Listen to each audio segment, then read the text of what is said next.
Hi, sir. Please, I'll come to you, no problem. Hi, sir. Vrinda from Hindustan Times. Yes. So, first question is that initially, when the draft electoral rolls were uploaded on the website, these were machine readable and searchable as well. The size was smaller, the pictures were clearer. But soon after Rahul Gandhi's press conference, the roles were updated and they were changed into non-machine readable, non-searchable, low quality pictures. So was that because a lot of searches were being conducted in these roles? And secondly, why is the dual epic ID issue there in Bihar? Despite the commission saying back in May that, we have resolved it across the country. 76. Sir मैं मुकेश कौशिक हूँ दैनिक भास्कर से। Sir आपने देखा होगा कि Rahul Gandhi leader of opposition ने central Bengaluru की constituency के तहकीकात की और ढेर सारे आरोप लगाए। उनका कहना था कि फेक सस्पिशियस वोटर बन रहे हैं, मैनिपुलेटेड हैं, मास एडिशन हुए हैं। इसके 2-3 दिन बाद ही बीजेपी के पावरफुल लीडर अनुराग ठाकुर जी ने प्रेस कॉन्फ्रेंस की और उन्होंने कहा कि उनके पास कंक्रीट प्रूफ हैं कि कंक्रीट प्रूफ है इस बात के कि lakhs of suspicious voters, duplicate voters, fake addresses, age manipulation, mass addition have been found in Wayanad, Raebareli and other constituency. देश की 2 बड़ी राजनीतिक पार्टियां ये आरोप लगा रही हैं कि fake voters, bogus voters, manipulation of age, duplicate voters ये मौजूद हैं। तो आप कितना सहमत हैं और इन आरोपों के आप क्या जांच कोई कराएंगे? 196. हाँ, I'm coming. श्री ज्ञानेश कुमार, मेरा नाम परंजॉय गुहा ठाकुरता है, मैं फ्रीलांस जर्नलिस्ट हूँ। Paranjoy Guha Thakurta. Sir, few questions. इतना हड़बड़ी में आपको एसआईआर करने का क्या ज़रूरत है जब बाहर चल रहे बिहार में बारिश के समय, और समय बहुत लोग कह रहे हैं बहुत कम है। आपको सुप्रीम कोर्ट ने आदेश किया 14 तारीख के दिन, आपको मशीन रीडेबल जो 65 लाख लोग का नाम नहीं है तो आपको देना पड़ेगा। इससे पहले आपने क्यों नहीं दिया?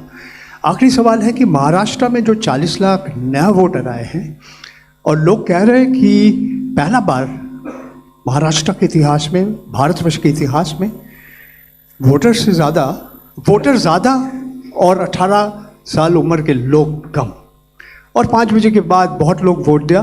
तो ये सारे जवाब मुख्यमंत्री देवेंद्र फडणवीस दे रहे हैं, राजनीतिक दल का नेता दे रहे हैं। चुनाव आयोग अभी तक खामोश थे, क्यों? 279.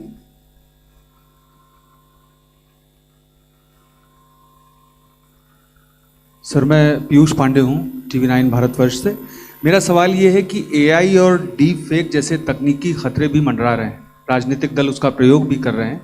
क्या चुनाव आयोग के पास इस पर शिकंजा कसने के लिए कोई कानूनी प्रावधान है और क्या इसको लेकर के कोई कदम उठाया जा रहा है? दूसरा एक सवाल मेरा ये है कि सुप्रीम कोर्ट ने जब आदेश दिया तब चुनाव आयोग 65 लाख हटाए गए वोटरों की सूची जारी करने की दिशा में काम कर रहा है। क्यों राजनीतिक दलों के कहने पर पहले ऐसा नहीं किया गया? 147. We'll start the next round. Sir मैं गौरव श्रीवास्तव, टाइम्स नाउ भारत से। मेरा सवाल ये है सर कि चूँकि हम लोग चुनाव आयोग भी देखते हैं, सुप्रीम कोर्ट में सुनवाई भी देखते हैं, बार बार ये सवाल उठा, और जिस बात को आप कह रहे हैं कि भारत का संविधान कहता है कि भारत का नागरिक ही वोट डाल सकता है, लेकिन भारत के नागरिक ही वोट डाले और चुनाव आयोग नागरिकता तय करे के बीच की जो एक पतली सी रेखा है उसको लेकर जो कानूनी लड़ाई है वो कैसे सुलझने वाली है? और दूसरा ये कि जो ये बार बार विवाद आता है कि वोटर लिस्ट जो है वो सर्चेबल हो, फिर उसमें एक जैसे कई नाम हैं, क्या ऐसी कोई प्रक्रिया या आधार को लेकर जो चर्चा है कि अगर आधार से लिंक कर दिया जाए सिर्फ इस मकसद से कि एक व्यक्ति के पास दूसरा वोटर आईडी कार्ड न बनने पाए जब तक कि डेटाबेस में ऐसी जानकारी हो, इसके लिए आयोग क्या कदम उठा रहा है? तो इन 5 अपने जर्नलिस्ट का मैं जवाब देता हूँ।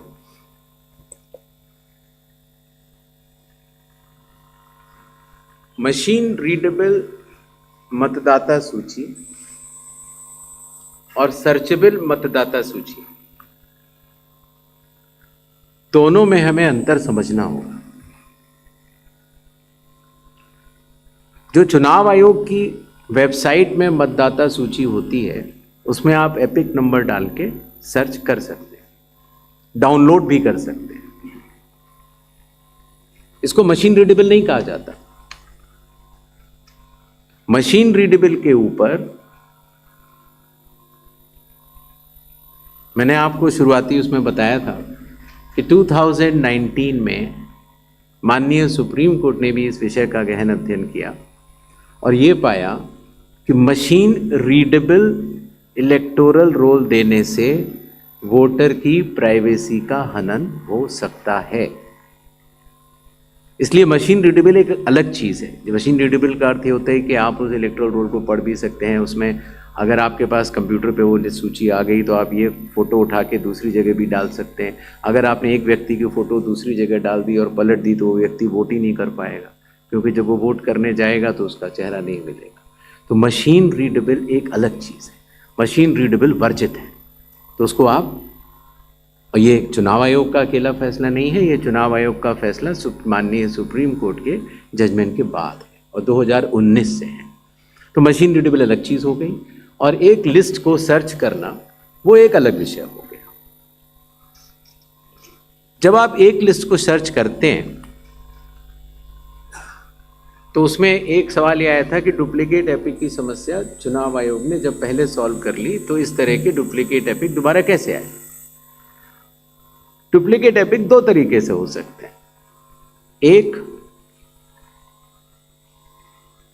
कि एक व्यक्ति जो वेस्ट बंगाल में है, जो व्यक्ति अलग है, उसका एक एपिक नंबर है, और एक व्यक्ति जो हरियाणा में है उसका एपिक नंबर भी वही, अर्थात एपिक नंबर 1 व्यक्ति 2।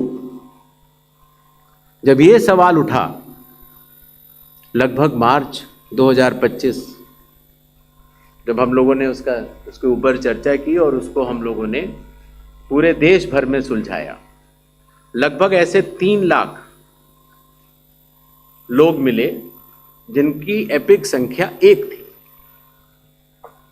तो उनकी एपिक संख्या बदल दी गई, जिससे एक ही एपिक से 2 लोग न हो, एक ही नंबर के 2 लोग न हो। दूसरी तरह की डुप्लीकेसी ऐसे आती है जब एक ही व्यक्ति का एक से ज्यादा जगह मतदाता सूची में नाम हो और उसका एपिक नंबर अलग हो, अर्थात व्यक्ति 1 एपिक अनेक। पहली वाली स्थिति ये थी एपिक 1 व्यक्ति अनेक। तो एपिक 1 व्यक्ति अनेक की समस्या तो चुनाव आयोग ने पहले सुलझा ली, लेकिन जब ये विषय आया कि एक ही व्यक्ति और उसके कई एपिक्स हैं, तो कुछ केसेस में जब शिकायत आई तो हम लोगों ने तहकीकात की तो ये समझ में आया कि जो व्यक्ति, जैसे मैंने आपको बताया था कि अगर वो गांव में रहता था तो वहाँ उसका एक जगह नाम था, फिर वो शहर में आया, फिर वो वहाँ से चलते चलते दिल्ली या बम्बई पहुँच गया और उसने अपना पुराना नाम डिलीट नहीं कराया। पहले ये संभव नहीं था। 2003 से पहले नाम अगर आपको पुरानी जगह से कटवाना है तो कोई वेबसाइट नहीं थी इलेक्शन कमीशन की जिसमें एक ही जगह सारा डेटा हो। हर स्टेट की अलग अलग वेबसाइट थी। तो नतीजा, अगर आप पटना से चल के दिल्ली आ चुके हैं और आप पटना का वोट कटवाना चाह रहे थे तो आप एक पत्र लिख सकते हैं। अब उस पत्र के ऊपर कार्रवाई हुई, आपने सही जगह भेजा, नहीं भेजा और आपका वहाँ वोट नहीं कटा, आप दिल्ली आ चुके, आपका यहाँ नया मतदाता सूची में नाम आ गया, आपके पास एक नया एपिक नंबर है। तो 2003 से पहले चूंकि तकनीकी सुविधा अवेलेबल नहीं थी, तो इस तरह के बहुत लोग जो माइग्रेट कर करके अलग अलग जगह गए, उनके नाम कई जगह आ गए। फिर एक ये सवाल उठा कि फिर उसको आज की तारीख में तो वेबसाइट है, कंप्यूटर है, उसको आप सेलेक्ट करके हटा सकते हैं। लेकिन वही मैं बात आपको बताना चाह रहा था, चुनाव आयोग मतदाताओं के साथ चट्टान की तरह खड़ा होता है। अगर किसी के कहने से मैं आपका वोट काट दूं, या किसी के कहने से मैं ये मानूं कि पीयूष जी के नाम के, अगर आपको अंदाज़ा न हो तो अगर पीयूष जी के नाम को अगर आप 100 करोड़ में सर्च करेंगे तो आपको हजारों लोग मिलेंगे। अब कौन से पीयूष जी का नाम काटा जाए, कौन से पीयूष जी दो हैं ये? तो अगर इसको जल्दीबाजी में किया जाएगा तो किसी भी मतदाता का नाम गलत कट सकता है, आपकी जगह किसी और का कट जाए। इसलिए शायद पिछले 20 सालों में टेक्नोलॉजी तो थी, लेकिन टेक्नोलॉजी का उपयोग करके किसी का मतदाता सूची से नाम काटा जाए, ये गलत होगा। और इसीलिए चुनाव आयोग ने ऐसा नहीं किया। और इसकी या तो व्यक्ति खुद कर सकता है तो कोई आपत्ति नहीं, और या फिर स्पेशल इंटेंसिव रिवीजन के जरिए जब ये एन्यूमरेशन फॉर्म बनेगा तो पीयूष पांडे जी के पास ही फॉर्म पहुंचेगा। अगर उनके पास दूसरा फॉर्म पहुंच जाएगा तो एक ही पे दस्तखत करेंगे और डुप्लीकेट वोट की समस्या का निदान हो जाएगा। एसआईआर में हड़बड़ी क्यों? ये भी एक भ्रम फैलाया जाता है। आप लोग मुझे बताएं कि चुनाव से पहले मतदाता सूची शुद्ध करनी चाहिए या चुनाव के बाद? चुनाव से पहले। और ये बात चुनाव आयोग नहीं कह रहा है, ये बात लोक प्रतिनिधित्व कानून कह रहा है कि हर चुनाव से पहले आपको मतदाता सूची शुद्ध करनी होगी। ये चुनाव आयोग का कानूनी दायित्व है। फिर ये बात आई कि 7 करोड़ से ज्यादा बिहार के मतदाताओं तक क्या चुनाव आयोग पहुंच पाएगा? हकीकत आपके सामने है। जब 24 जून से ये कार्रवाई शुरू हुई तो ये पूरी प्रक्रिया लगभग 20 जुलाई तक ही समाप्त हो गई। फिर ये बात आई कि साहब जुलाई में क्यों? उस समय मौसम अच्छा नहीं होता। तो आपकी जानकारी के लिए मैं बताना चाहता हूं कि बिहार में इसके पहले भी 2003 में एसआईआर हुआ था और उसकी तारीख थी 14 जुलाई से 14 अगस्त, और तब भी सफलतापूर्वक हुआ था। और इस बार भी सफलतापूर्वक सबके एन्यूमरेशन फॉर्म्स वापस आ गए। एक और सवाल पूछा गया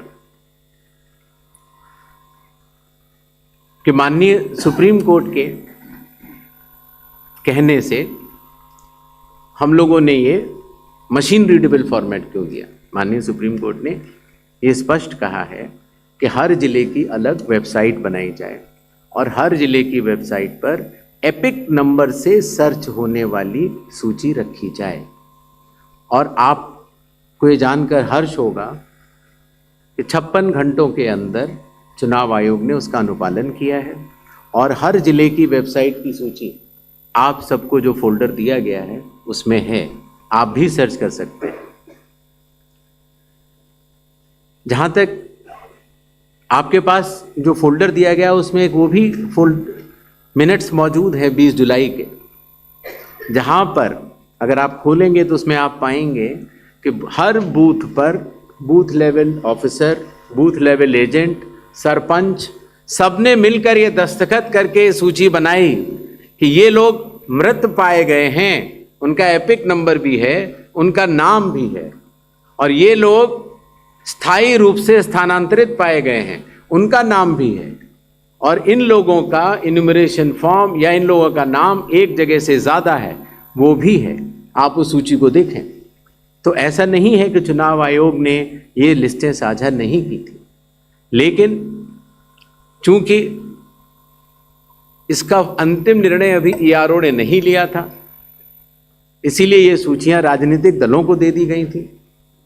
और कुल मिला के जिन लोगों के इन्यूमरेशन फॉर्म नहीं आए, वो 1 अगस्त को जब ड्राफ्ट लिस्ट दी गई थी राजनीतिक पार्टियों को, वो भी दस्तावेज आपको दिए गए हैं, जिसमें कि हर पॉलिटिकल पार्टी ने साइन करके ये लिस्ट ली है, जिसमें कहा है कि ये वाले नाम तो आ चुके हैं प्रारूप सूची में और ये वाले नाम नहीं आए हैं। हर जिला प्रेसिडेंट ने उस लिस्ट को सत्यापित किया है 1 अगस्त को और अपने टेस्टिमोनियल्स भी दिए हैं। तो ये सूचना और भी लोगों तक पहुंचे, आप तक भी पहुंचे। चुनाव आयोग तो पारदर्शिता का स्वागत करता है और ये बहुत ही अच्छी बात है। शायद इससे अगर कुछ लोग जो छूट गए हों, अगर वो नाम दे पाए, तो चुनाव आयोग का तो नारा है हर पात्र मतदाता को सूची में लाना है और हर अपात्र मतदाता को सूची से हटाना है। तो उस उद्देश्य में ये हमारी मदद कर रहा है। एआई और डीप फेक हमारे लिए वास्तव में चुनौती है। अभी कल किसी एक ट्विटर हैंडल पर एक एआई जनरेटेड वीडियो थी जो कि सत्य से परे, लेकिन इस तरह की चुनौतियों का सामना करने के लिए चुनाव आयोग तो भरसक प्रयास करेगा, लेकिन कानून के दायरे में ही रहकर कर सकता है।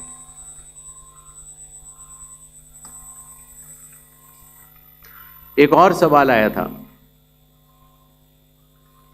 कि आखिर चुनाव आयोग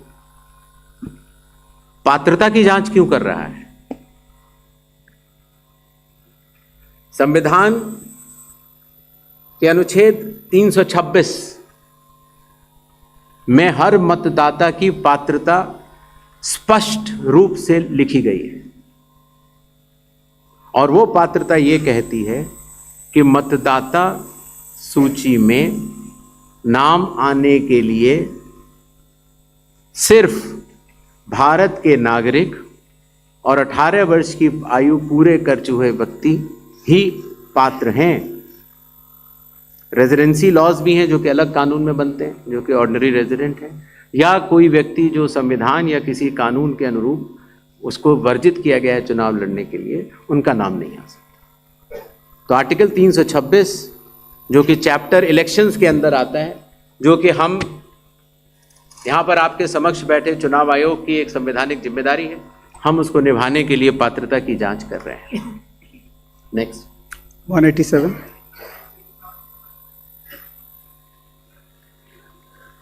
We'll come back.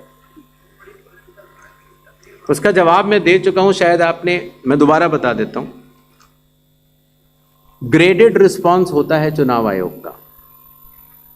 अगर आप किसी भी विधानसभा के निर्वाचक हैं और समय रहते हुए अगर आप त्रुटियां बताते हैं तो आपको फॉर्म 7 भरना होता है। अगर आप किसी भी विधानसभा के निर्वाचक हैं और समय परिधि के बाद अगर गलतियां बतलाते हैं तो उसको सिर्फ एक राजनीतिक स्टेटमेंट माना जाता है। अगर समय के बाद आप त्रुटियां बतलाते हैं और मतदाताओं और चुनाव आयोग पर चोरी का आरोप लगाते हैं तो इन तीनों की ग्रेडिंग में फर्क है।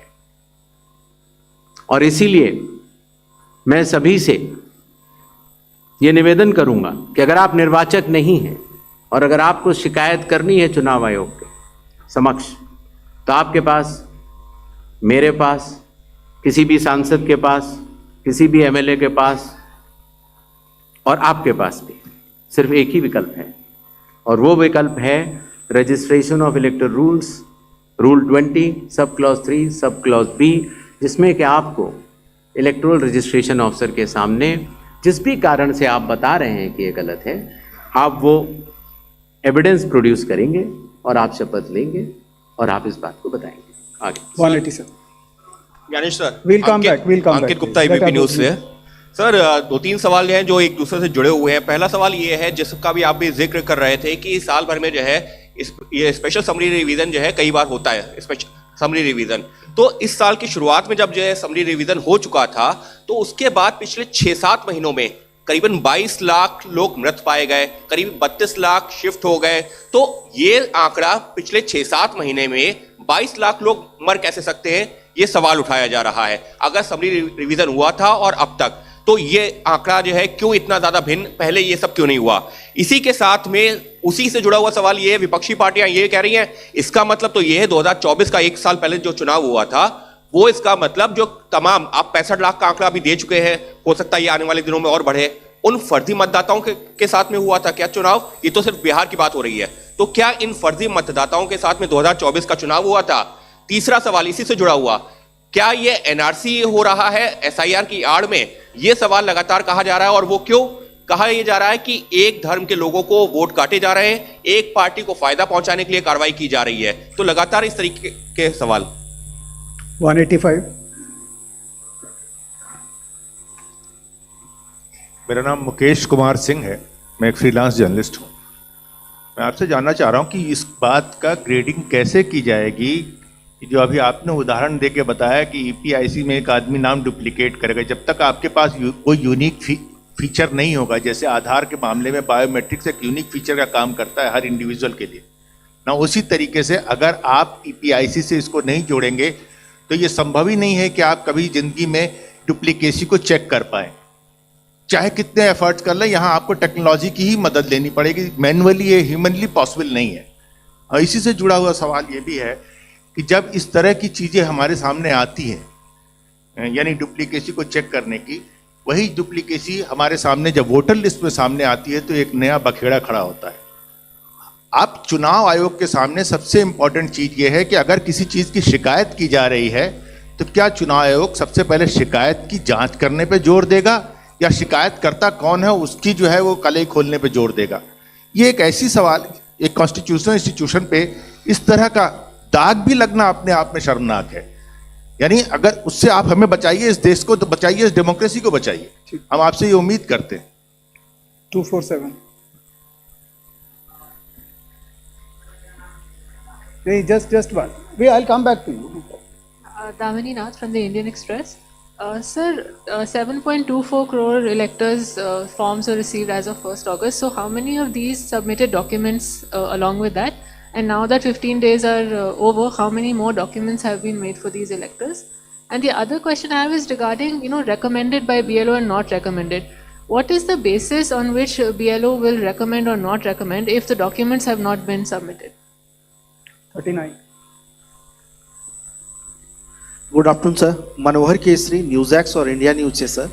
सर चुनाव आयोग लगातार क्लेरिफाई कर रहा है और कह रहे हैं सारे डाटा जो है सो मिसलीड करने वाले हैं, लेकिन आज भी राहुल गांधी ने इस बात को कहा है कि महाराष्ट्र में 1 करोड़ मतदाता जोड़ा गया, वोटों का हेराफेरी लगातार किया जा रहा है। तो क्या इससे चुनाव आयोग की छवि धूमिल नहीं हो रही है? अगर धूमिल हो रही है तो आप लोग लीगल एक्शन उनके खिलाफ क्यों नहीं ले रहे हैं? दूसरा, लगातार वोटर का जो है सो ट्रस्ट चुनाव आयोग पर इससे कम हो रहा है, तो ट्रस्ट बढ़ाने के लिए आप लोग क्या करें?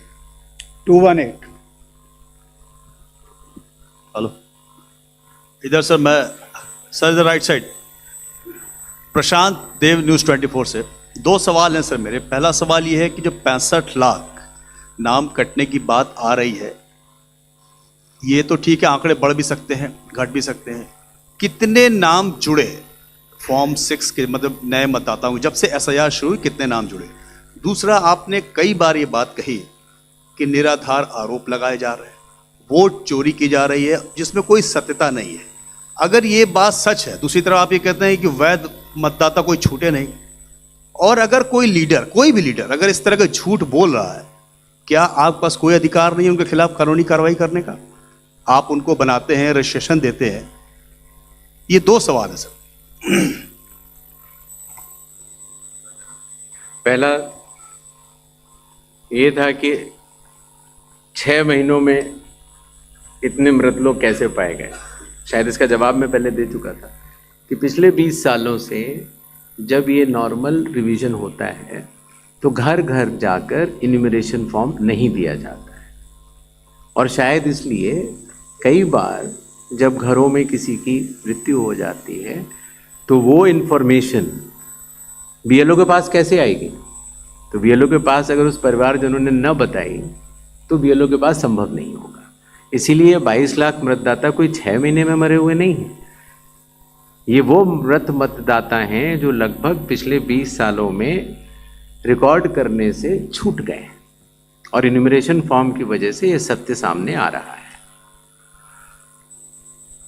एक बात जो मैं आपके माध्यम से भारत की जनता तक पहुंचाना चाहता हूं वो ये है कि मतदाता सूची एक विषय है और मतदान करना दूसरा विषय है। मतदाता सूची में किसी का नाम गलत आ सकता है।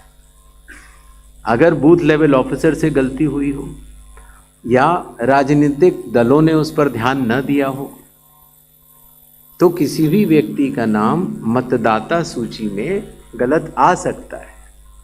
शायद ही किसी भी मतदान केंद्र में उस लेवल का परफेक्शन एसआईआर से पहले न रहा हो जहां की इस तरह की त्रुटियां न रही हो। इसके दो कारण हैं।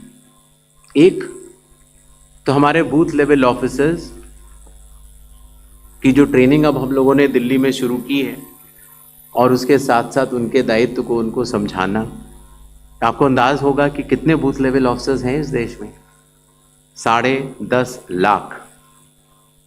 तो 10.5 लाख बूथ ऑफिसर्स इस गुणवत्ता के साथ काम करें, प्रयत्न पूरा होता है, लेकिन कुछ गलतियां रह जाती। अब वो गलतियां सुधारी कैसे जाएं? तो उन गलतियों को सुधारने के लिए ही चुनाव आयोग ने जिन जिन राजनीतिक दलों को मान्यता दी है उन दलों को ही यह अधिकार दिया है कि आपके जिला अध्यक्ष बूथ लेवल एजेंट्स को नामित कर सकते हैं और वो उनको सूची भी दी जाएगी और वो उसको शुद्ध भी कर सकते हैं। बूथ लेवल एजेंट्स भी उसी बूथ में रहने वाला व्यक्ति होता है।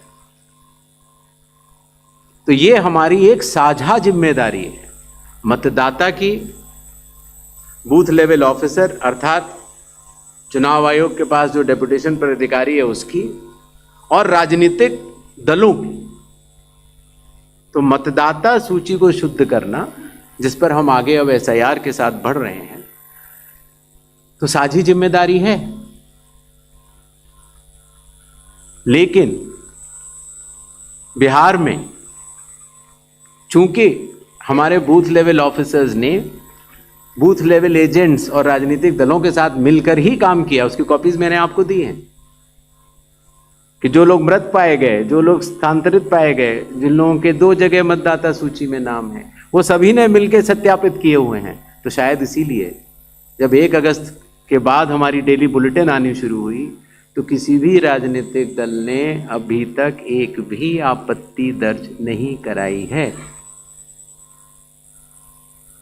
तो क्या इसके 2 ही अर्थ हो सकते हैं, या तो प्रारूप सूची एकदम शुद्ध है, जो कि चुनाव आयोग नहीं मानता। चुनाव आयोग कह रहा है कि 1 सितंबर तक हम समय देते हैं, इसमें त्रुटियां हो सकती हैं, आइए सब लोग आइए इसको शुद्ध करते हैं। 15 दिन अभी बाकी। 1 सितंबर के बाद अगर उसी तरह के आरोप लगने शुरू हुए तो जिम्मेदार कौन? हर मान्यता प्राप्त दल को अभी भी 15 दिन बाकी हैं। अगर आपको अंदाज हो तो 1.5 लाख से ज्यादा बूथ लेवल एजेंट्स हैं। बूथ लेवल ऑफिसर तो सिर्फ जब हम लोगों ने किया था तो 77,000 थे, उसके आधे थे। हम लोगों ने ये काम 20 दिन में समाप्त कर दिया था। तो मतदाता सूची का गहन परीक्षण, एक एक नाम के आगे मैं निवेदन करना चाहता हूं, आपके जरिए आह्वान करना चाहता हूं कि सभी 12 राजनीतिक दल, चाहे वो राष्ट्रीय पार्टी के हों चाहे वो स्टेट पार्टीज के हों, अभी भी समय रहते 1 सितंबर से पहले इसमें गलतियां बताएं। चुनाव आयोग सुधारने के लिए तैयार है, लेकिन 1 सितंबर के बाद नहीं, क्योंकि उसके बाद वही दौर शुरू हो जाता है कि मतदाता सूची एक अलग चीज होती है और मतदान अलग चीज होती है। मतदान में जब कोई वोटर वोट करने जाता है और वो बटन दबाता है तो एक ही बार दबा सकता है। मतदाता सूची में अगर 2 जगह नाम हो तो वोट चोरी कैसे? नहीं हो सकती। वोट तो एक मतदाता एक ही बार डाल सकता है। और इसीलिए हमने कहा था कि चूंकि इस तरह की पीपीटीज बनाई जाएं जिसमें कि चुनाव आयोग के डेटा को गलत तरीके से एनालाइज किया जाए और उसके जरिए ये कहा जाए कि चूंकि मतदाता सूची में ये नाम है इसीलिए मतदान गलत हुआ। मतदाता सूची और मतदान 2 अलग विषय हैं और इन दोनों को अलग अलग ही देखा जाता है। दोनों के कानून भी अलग हैं। मतदाता सूची का कानून है लोक प्रतिनिधित्व कानून 1950 और मतदान करने का कानून है लोक प्रतिनिधित्व कानून 1951। दोनों के नियम अलग हैं, दोनों के लोग अलग हैं और दोनों चीज़ों को जुड़ा के ऐसा भ्रम फैलाना कि अगर मतदाता सूची में कोई ऐसी चीज़ है, जैसे एक विषय आया था, किसी ने कहा कि साहब हाउस नंबर 0 है, 80,000 लोगों के हाउस नंबर 0 हैं, इसीलिए वो फर्जी हैं। अगले दिन कई सारे मतदाता खड़े हो गए, उन्होंने कहा नहीं साहब हम तो यहाँ रहते हैं। तो आपके थ्रू मैं जनता को बताना चाहता हूँ कि हर पंचायत और हर म्यूनिसिपैलिटी में जरूरी नहीं है कि आपका घर होते हुए भी उसको घर का नंबर दिया गया। तो चुनाव आयोग जो कि एक एक मतदाता को ढूंढ कर उसका वोट डलवाता है। आपको पता है अरुणाचल प्रदेश का एक गांव है मालेगांव, जहां सिर्फ एक मतदाता बहन के लिए पूरा चुनाव आयोग 2 दिन तक ट्रैकिंग करके जाता है और उनका वोट लेके आता है। वही चुनाव आयोग जो गिर फॉरेस्ट के पीछे एक महंत हैं, उनके लिए 1.5 दिन की ट्रैकिंग करने जाता है, पूरा वोट बूथ बनाता है और वोट लेके आता है। उस कर्मठता से, और आज से नहीं 75 सालों से उस विरासत से, कर्मठता से कार्य करने वाले चुनाव आयोग के ऊपर अगर निराधार आरोप आप मतदाता सूची और मतदान को मिला के और जनता के सामने अगर ये कहें कि चोरी हो रही है तो ये गलत बात है। जनता सब समझती है। किसी व्यक्ति के अगर 2 जगह वोट भी हों तो भी वो एक ही जगह वोट करने जाता है। 2 जगह वोट करना कानूनी अपराध है। और अगर कोई भी व्यक्ति ऐसा कहता है तो सबूत तो चाहिए। सबूत मांगा था, मिला नहीं। इसी तरीके से जिन लोगों के पास घर नहीं होता, आप लोग भाग्यवान हैं, कई लोगों के पास घर नहीं होता लेकिन उसका नाम भी मतदाता सूची में होता है। और उसका पता क्या दिया जाता है? उसका पता वो जगह दी जाती है जहां वो व्यक्ति रात को सोने आता है, कई बार सड़क के किनारे, कई बार पुल के नीचे या कई बार लैंप पोस्ट के किनारे। और फिर अगर ये कहा जाए कि वो फर्जी मतदाता है, ये हमारे गरीब मतदाताओं, बहनों, भाइयों और बुजुर्गों के साथ एक बहुत बड़ा खिलवाड़ है। 0 नंबर। आपको पता है इस देश में करोड़ों लोगों के घरों के पते के आगे 0 नंबर है। क्यों? क्योंकि पंचायत, म्यूनिसिपैलिटी जिस घर में वो रहते हैं उन्होंने उनका नंबर नहीं दिया। शहरों में अनऑथराइज्ड कॉलोनीज हैं जहां उनको नंबर नहीं है, तो वो अपने फॉर्म में क्या पता भरें? तो चुनाव आयोग के निर्देश कहते हैं अगर ऐसा कोई भी मतदाता इस देश में है, चुनाव आयोग उसके साथ खड़ा है और उसको नोशनल नंबर देगा। और चूंकि कंप्यूटर में जब उसको भरते हैं तो वो 0 दिखता है। इसका अर्थ ये नहीं है कि वो मतदाता नहीं है। मतदाता बनने की शर्तों में आपका पता इतना अनिवार्य नहीं है जितनी कि आपकी नागरिकता और आपके 18 वर्ष की आयु पूरा होना और जितना कि आप उस बूथ के आजू बाजू में रहते हैं। इन अनिवार्यताओं के तहत ही आपका वोट बनता है। शिकायत के ऊपर जांच क्यों नहीं होती? इस सवाल का जवाब भी देना बनता है।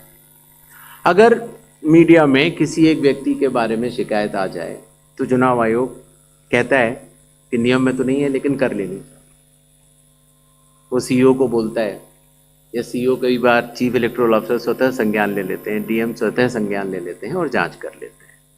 लेकिन अगर आरोप 1.5 लाख मतदाताओं का हो तो क्या बिना किसी सबूत के, बिना किसी हलफनामे के 1.5 लाख मतदाताओं को नोटिस जारी कर दिया जाए?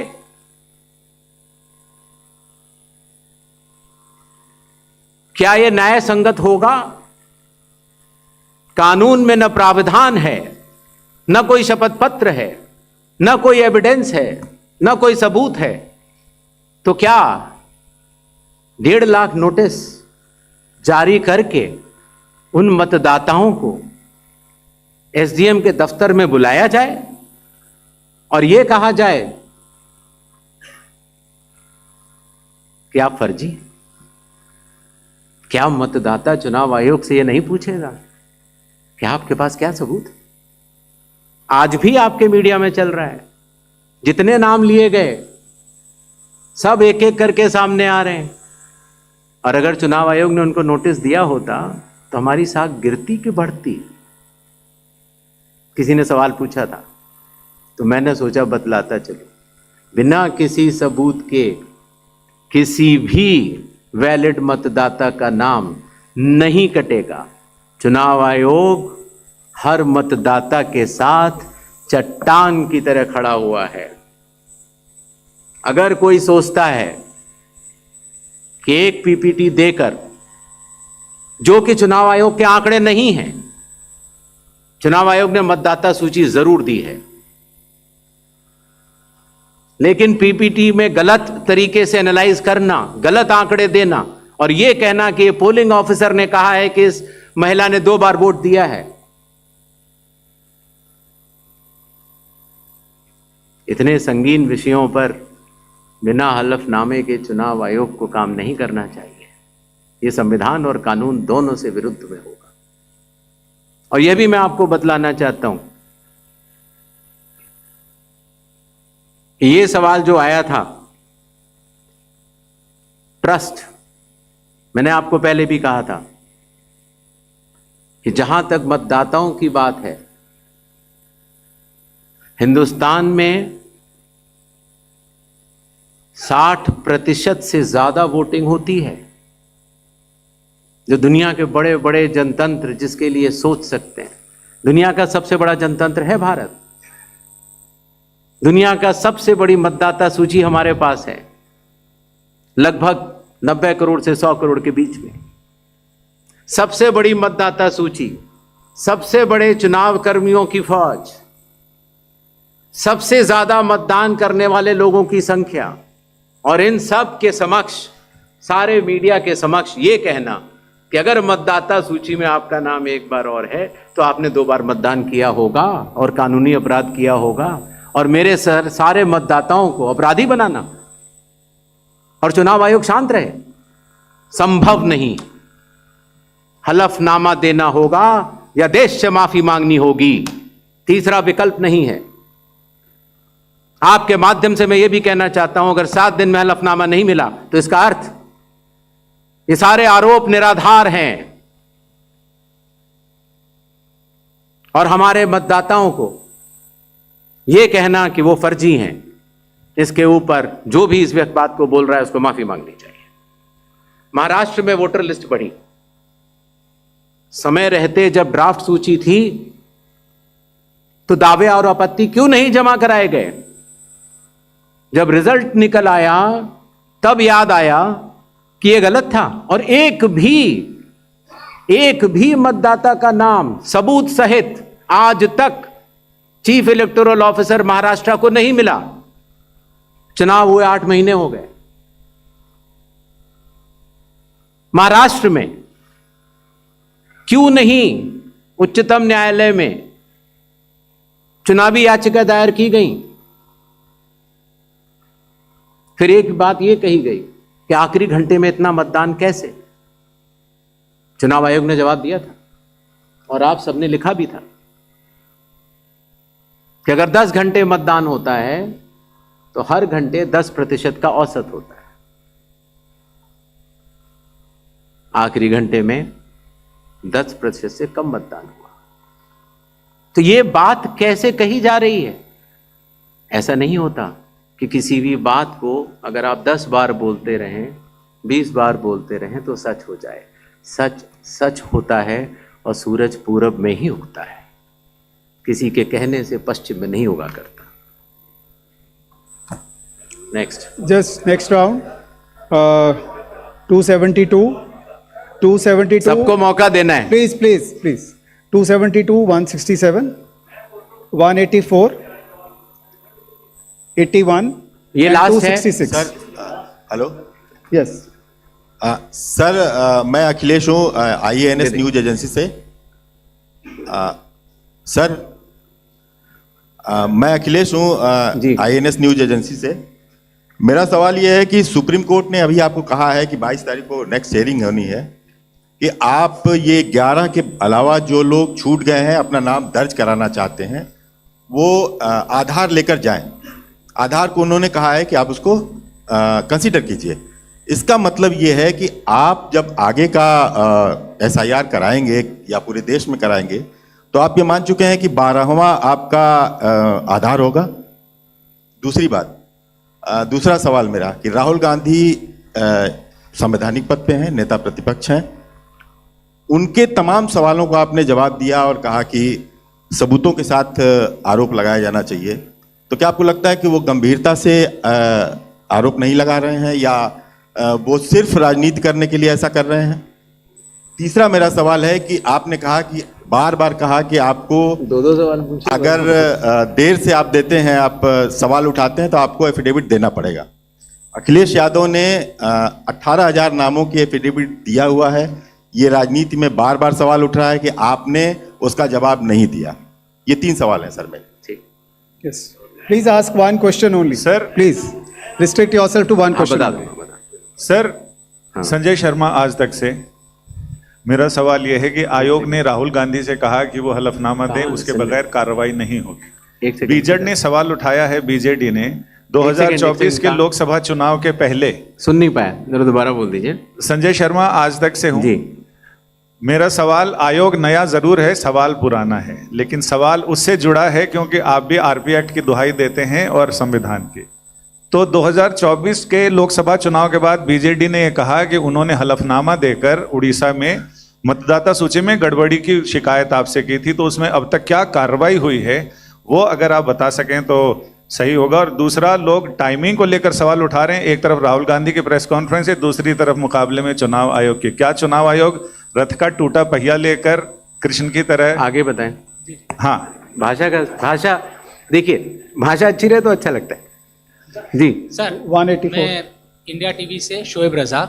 मेरा सवाल सर ये है कि बिहार में जो ड्राफ्ट की सत्यता की जांच हो रही है, बाद में जो सर्टिफिकेट दिए जा रहे हैं, ऐसी बहुत बड़ी आबादी है, हम गए थे बिहार में, जो वो दस्तावेज 11 के 11 में से एक भी नहीं दे पा रहे। अभी हम देख रहे थे कि उनमें से मूल निवास प्रमाण पत्र के लिए एक होड़ मची हुई है बनाने की, आधार से ही बन रहा है वो भी। तो उन लोगों के लिए मुश्किल ही हो रहा है कि जो 15 दिन का अब समय बचा है उसमें भी अगर वो मूल निवास प्रमाण पत्र या इस तरह कोई सर्टिफिकेट नहीं बनवा पाते और एक बड़ी आबादी ऐसी रह जाती है जिसकी सत्यता नहीं होती, तो उनके लिए आप लोग क्या करेंगे? 266 इधर दीजिए। 266। Sir, Anubhuti Bishnoi from the Economic Times. So I'll repeat this question because you haven't replied to that one. 7.2 crore enumeration forms have come in. How many have come in without any of the 11 documents? I told her I'll reply. Yes. 81. Sir, second, sir, in 2004 when intensive revision was carried out, it's an EC order which clearly states that Arunachal and Maharashtra are being left out of intensive revision because polls are due, assembly polls are due within months. But the Election Commission this time has set aside that principle for Bihar. If you could explain that. Okay. Third, when you took over as CEC, you have identified political parties as a key stakeholder. And you've also held rounds of meetings and consultations with them. Do you think, given the kind of criticism SIR has drawn, maybe there should have been a wider consultation with political parties before embarking on such a massive exercise. Sir मैं Manish Agarwal नवभा time से। हाँ sir, जैसा कि आपने कहा राहुल गांधी के बारे में कि हलफनामा देना होगा या देश से माफ़ी मांगनी होगी 7 दिन के अंदर, नहीं तो हम मानेंगे सारे आरोप निराधार हैं। अगर राहुल गांधी ऐसा नहीं करते हैं तो क्या भ्रम की स्थिति ऐसी देश में फैली रहेगी? चुनाव आयोग अपने स्तर पे क्या इस बात को कंफर्म करेगा कि जो वोटर लिस्ट हमारी है वो बिल्कुल ओके है और आरोप निराधार हैं? सेकंड इज, जो SSR हर साल होता है सर, जैसे बिहार की बात करें तो 22 साल बाद हो रहा है, तो 3 साल वोटर हर साल जुड़े, 65 लाख अगर वोटर, तो क्या हमारी चुनाव आयोग की कोई जिम्मेदारी नहीं जो हर साल SSR हो रहा है कि वे कैसे एटलीस्ट डेड वोटर कैसे जुड़ रहे हैं हर साल, तो क्या उनकी भी कोई जवाबदेही बनती है सर? Thank you. पहली बात, That's okay, please. पहली बात ये दोबारा आई कि साहब डेट्स को लेकर पूछा गया। मैंने स्पष्ट किया था कि लोक प्रतिनिधित्व कानून के अंतर्गत जो रिवीजन होता है वो चुनाव से पहले होता है। बिहार का चुनाव 22 नवंबर 2025 से पहले संपन्न किया जाना है, क्योंकि बिहार की जो हमारी विधानसभा है उसकी कालावधि वहां समाप्त हो रही है। हमारे पास 1 जनवरी 2025 का एक स्पेशली रिवाइज्ड किया हुआ एक रोल था, इंटेंसिव नहीं था। आमूमन तौर से चुनाव से 6 महीने से अगर ज्यादा हो तो हम लोग को वोटर लिस्ट रिवाइज करनी चाहिए। तो अगर 1 जनवरी से 22 नवंबर तक हम रिवाइज नहीं करते तो इस 11 महीने से ज्यादा के अरसे में काफी त्रुटियां हो सकती थी। अगर हम 1 अप्रैल 4 ही तारीख को हो सकता है रिवीजन कानून के तहत, 1 जनवरी, 1 अप्रैल, 1 जुलाई और 1 अक्टूबर, उन्हीं तारीखों को जो 18 साल की उम्र प्राप्त करते हैं उनको वोट का अधिकार मिल जाता है। तो अगर हम 1 अप्रैल करते तो फिर ये बात आती कि अभी तो आपने SSR कराया है तो आप फिर करा रहे। अगर हम 1 अक्टूबर करते तो ये बात आती कि बिल्कुल चुनाव सर पर है। तो एक ही विकल्प उपलब्ध था और वो था 1 जुलाई की क्वालिफाइंग डेट मानते हुए एक रिवीजन होना चाहिए। दूसरा विषय, तो इंटेंसिव रिवीजन क्यों, SSR क्यों नहीं? ये बात मैं आप लोग ही तो कह रहे हो कि SSR में इतना गहन परीक्षण नहीं हुआ, इसीलिए कई त्रुटियां पाई गईं जो कि अब इन्यूमरेशन फॉर्म से आ रही हैं। दरअसल SIR ही तो है जो इन सारे आरोपों का जवाब है। अगर SIR में सब लोग मिलकर, सारी राजनीतिक पार्टियां मिलकर अगर मतदाता सूची को शुद्ध बनाने के लिए, राजनीतिक उद्देश्यों से परे जाकर राष्ट्र निर्माण के लिए, राष्ट्र सेवा के लिए अगर मतदाता सूची को शुद्ध बनाने के लिए काम करना चाहें तो आज भी बिहार में 15 दिन बाकी हैं और चुनाव आयोग उन सभी का शुक्रगुजार रहेगा जो मतदाता सूची शुद्ध करने के लिए अपना योगदान देंगे। ये बात कही गई कि किसी एक राज्य से, उड़ीसा से या उत्तर प्रदेश से कुछ शिकायतें की गई। बात वहीं की वहीं है। चुनाव हारने या जीतने के बाद जिस मतदाता सूची पर चुनाव हुआ उसके ऊपर बिना हलफनामा दिए, हलफनामा दिया गया ये बात ठीक नहीं है, बिना हलफनामा दिए, बिना ओथ दिए, सिर्फ एक पत्र लिख कर अगर हमारे बूथ लेवल ऑफिसर्स और SDMs और DMs इनके कार्यशैली पर अगर कोई प्रश्न चिन्ह लगाता है तो ये गलत है।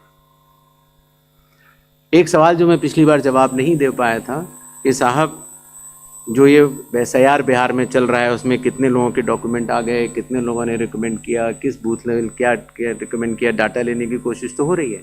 लेकिन मैंने आपको पहले बताया था कि चुनाव आयोग मल्टी लेवल कंस्ट्रक्ट से काम करता है। Booth level officer booth level पर है, जहां औसतन करीब 1000 से कम मतदाता है, 200 घर है। उसके ऊपर आता है बूथ लेवल सुपरवाइजर, जो 10 बूथ लेवल ऑफिसर के ऊपर काम करता है। उसके ऊपर आता है एसडीएम, उसके ऊपर आता है डीएम, उसके ऊपर आता है चीफ इलेक्टोरल ऑफिसर, और मतदाता सूची का कार्य वहीं समाप्त हो जाता है। चुनाव आयोग में न तो मैं, न मेरे साथी चुनाव आयोग, न कोई चुनाव आयुक्त का अधिकारी और न आप कोई भी वोट जोड़ सकते हैं या काट सकते हैं सिवाय कानूनी प्रक्रिया का पालन किए, कोई भी।